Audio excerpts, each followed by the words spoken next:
दोस्तों, आखिरकार प्रशासन ने 14 महीने जी तोड़ मेहनत करके बहराइच हिंसा मामले में 10 मुसलमानों को बरी का बकरा बनाकर उनका जुर्म साबित कर ही दिया है। एक सांप्रदायिक हिंसा जिसमें 2 समुदाय के लोग शामिल थे, हिंदू भी और मुसलमान भी। उस पूरी हिंसा में सारे आरोपी मुसलमान बने और आखिरकार उन्हें सजा भी दिलवा दी गई।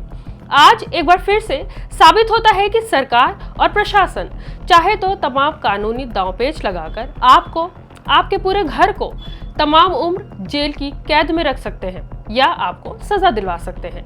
शर्त बस इतनी सी है कि आप मुसलमान होने चाहिए, वरना सोच कर देखिए, एक हिंसा जिसमें 2 समुदाय के लोग शामिल थे, खुलेआम तोड़फोड़ की गई, मुसलमानों के घर जलाए गए, जिसके तमाम वीडियोज सोशल मीडिया पर मौजूद हैं। उस पूरी घटना के लिए 10 मुसलमानों को आरोपी बना दिया गया, उन पर जुर्माना भी लगा दिया गया, उन्हें सजा भी दिलवा दी गई। घटना क्या हुई थी वो मैं आपको याद दिला देती हूँ, और सिर्फ याद नहीं दिलाऊंगी बल्कि घटना का हर एक पहलू बताऊंगी, क्योंकि इस पूरे मामले पर मैंने मिल्लत टाइम्स के लिए कम से कम 3 वीडियो तो कर ही रखी है। तो घटना आज से 14 महीने पहले यानी 13 अक्टूबर की है।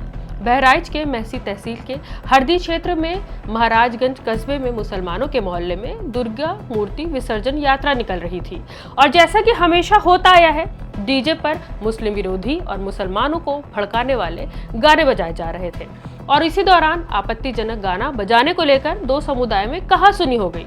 फिर देखते ही देखते ये कहासुनी हिंसक झड़प में बदल गई, दोनों तरफ से पत्थरबाजी होने लगी। और इसी बीच एक 25 साल का युवक राम गोपाल बड़े ही तैश में एक मुस्लिम परिवार के घर में घुसकर उनकी छत पर चढ़ गया। पहले तो उसने रेलिंग में लगा इस्लामी झंडा निकालकर फेंका, छत की रेलिंग तोड़ दी और फिर उस मुस्लिम शख्स की छत पर भगवा झंडा फहरा दिया। झंडा फहराने के बाद राम गोपाल उस छत पर खड़े होकर जय बजरंगबली के नारे लगाता है और इस तरह जश्न मनाता है, हाथ हवा में इस तरह लहराता है कि मानो 2 राज्यों के बीच जंग हुई हो और सेनापति ने दुश्मन के किले में घुसकर अपना झंडा गाड़ दिया हो। नीचे खड़ी भीड़ उसको मोटिवेट कर रही थी। पूरे मामले की जो वीडियो है वो सोशल मीडिया पर वायरल हो गई थी। एक बार आप भी ये वीडियो देख लीजिए।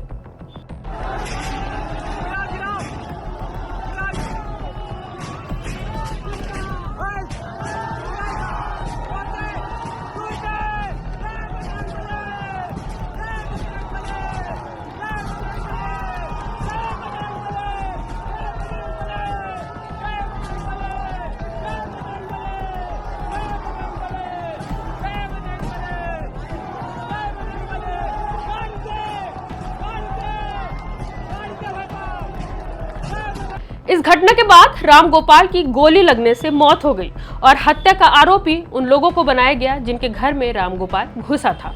इस मौत ने बहराइच में आग लगा दी। हर तरफ से खबर चलने लगी कि राम गोपाल को टॉर्चर किया गया, उसके नाखून उखाड़ दिए गए, उसे प्रताड़ित किया गया, जिसके बाद खुद बहराइच की पुलिस को सफाई देनी पड़ी थी कि वायरल हो रही अफवाह फेक है। 14 अक्टूबर को राम गोपाल मिश्रा की शव यात्रा निकाली गई, जिसमें पुलिस की मौजूदगी में हिंदुओं की भीड़ हाथ में लाठी, डंडे, तलवारें लेकर निकली थी। महाराजगंज में मुसलमानों के घरों और दुकानों पर धावा बोल दिया था और मुसलमानों के घरों को चुन चुन कर आग लगा दिया गया था। वहीं सिराज नाम के मुस्लिम व्यक्ति की हीरो बाइक की एजेंसी थी जिसमें आग लगा दी गई। वहां खड़ी 25 से 30 गाड़ियां जलकर राख हो गई थीं। और इसी के बगल में लखनऊ सेवा अस्पताल भी था, इसे भी फूंक दिया गया था क्योंकि यह अस्पताल भी एक मुसलमान का था। हिंसा के मामले में खुद महसी से बीजेपी विधायक सुरेश्वर सिंह ने भाजपा के कार्यकर्ताओं पर इल्जाम लगाया था। बीजेपी विधायक ने युवा मोर्चा नगर अध्यक्ष अर्पित श्रीवास्तव समेत 8 नामजद लोगों के खिलाफ मामला दर्ज कराया था। यानी बीजेपी के विधायक खुद बता रहे थे कि हिंसा भड़काने में बीजेपी के कार्यकर्ता शामिल थे। भास्कर की एक रिपोर्ट में क्या खुलासा हुआ था ये भी आपको बताते चलते हैं। वीडियो में 2 संदिग्ध युवकों से रिपोर्टर ने सवाल किया कि तुम लोगों ने कुछ फूंका था। इस पर युवक कहता है, हाँ और क्या, गाड़ियां जल गई, दुकानें जल गई, कई महंगी गाड़ियां फूंक दी गई, कई बंदे एक साथ गए थे, जरूरी नहीं कि हम ही फूके, जिसका नंबर आ गया वही फूंक देगा।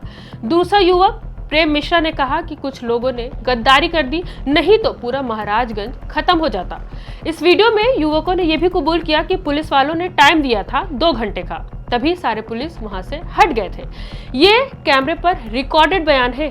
इस पूरे घटनाक्रम से पता चलता है कि राज्य में हुई हिंसा को प्लानिंग के साथ अंजाम दिया गया था और इसमें बीजेपी के कार्यकर्ताओं का पूरा हाथ था और प्रशासन ने भी उनका खूब साथ दिया। और सबसे अहम बात, इस पूरे हिंसा में सबसे ज्यादा नुकसान मुसलमानों का हुआ था।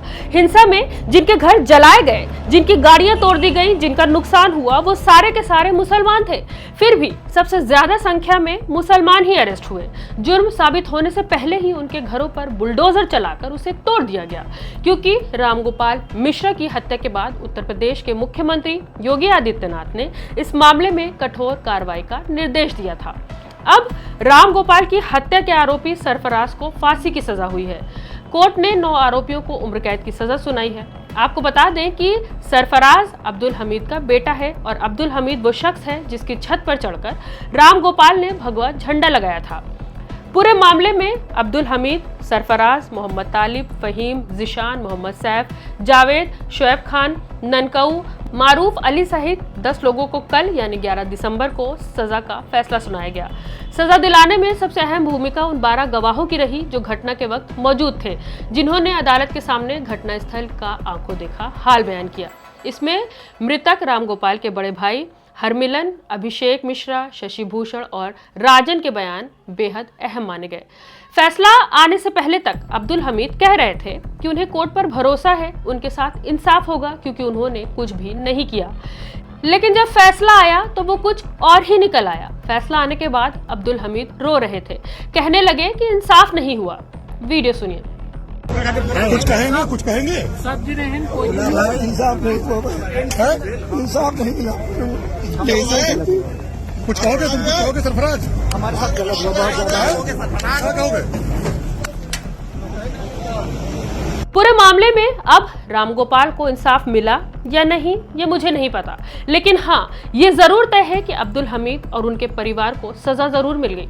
अब सोचने वाली बात यह है कि मुसलमानों के मोहल्ले में यात्रा निकालना, डीजे पर आपत्तिजनक गाने बजाना और फिर मुसलमानों के घरों में घुस जाना, घर में घुसकर वहां पर भगवा झंडा लगाना, क्या इसे हिंसा की दावत देना नहीं माना जाएगा? रामगोपाल की गोली लगने से मौत हो गई, जो कि बहुत ही गलत हुआ। लेकिन हुड़दंगियों में से कोई आपके घर में घुस जाए जिसका इरादा आपको पता ही ना हो कि वो क्या करने वाला है, घर में आपकी बहनें हो, माएँ हो, कोई आपकी छत पर चढ़ जाए, तो ऐसे में परिवार को क्या करना चाहिए? गोली उस घर के बेटे सरफराज ने मारी है या नहीं ये मुझे नहीं पता, कोर्ट को ज्यादा पता है। लेकिन फिलहाल सजाए मौत उसे सुना दिया गया है। सजा से इंसाफ हुआ है या नहीं आप खुद ही तय कर लीजिए। लेकिन यहाँ पर सबसे बड़ा सवाल प्रशासन से है कि जब पिछले कई सालों से इस तरह की घटना लगातार देखी जा रही थी कि जहाँ पर धार्मिक यात्रा के दौरान मुसलमानों के मोहल्ले में मस्जिदों के आसपास जानबूझकर आपत्तिजनक गाने बजाए जा रहे थे और लगभग हर बार ही हिंसा हुई है, इसके बावजूद प्रशासन ने ऐसी इजाजत क्यों दी? इजाजत दी तो साथ में पुलिस फोर्स क्यों नहीं भेजी? और अगर पुलिस फोर्स भी भेजी तो पुलिस फोर्स के रहते हुए उनकी मौजूदगी में हिंदुओं की भीड़ मुसलमानों के घरों में घुसकर भगवा झंडा किस तरह लगा सकी? ये सारे सवाल हैं जो पुलिस प्रशासन से पूछे जाने चाहिए थे। किसकी ढील थी, किसकी गलती से ये पूरी घटना हुई, इसकी जवाबदेही तय होनी चाहिए थी। लेकिन बड़ी ही चालाकी से पुलिस ने अपनी सारी नाकामियों पर पर्दा डालते हुए 10 मुसलमानों को बरी का बकरा बना दिया। मैं हूं रूबा अंसारी और इस पूरी रिपोर्ट पर आपकी क्या राय है? जो इंसाफ हुआ है क्या वो इंसाफ है?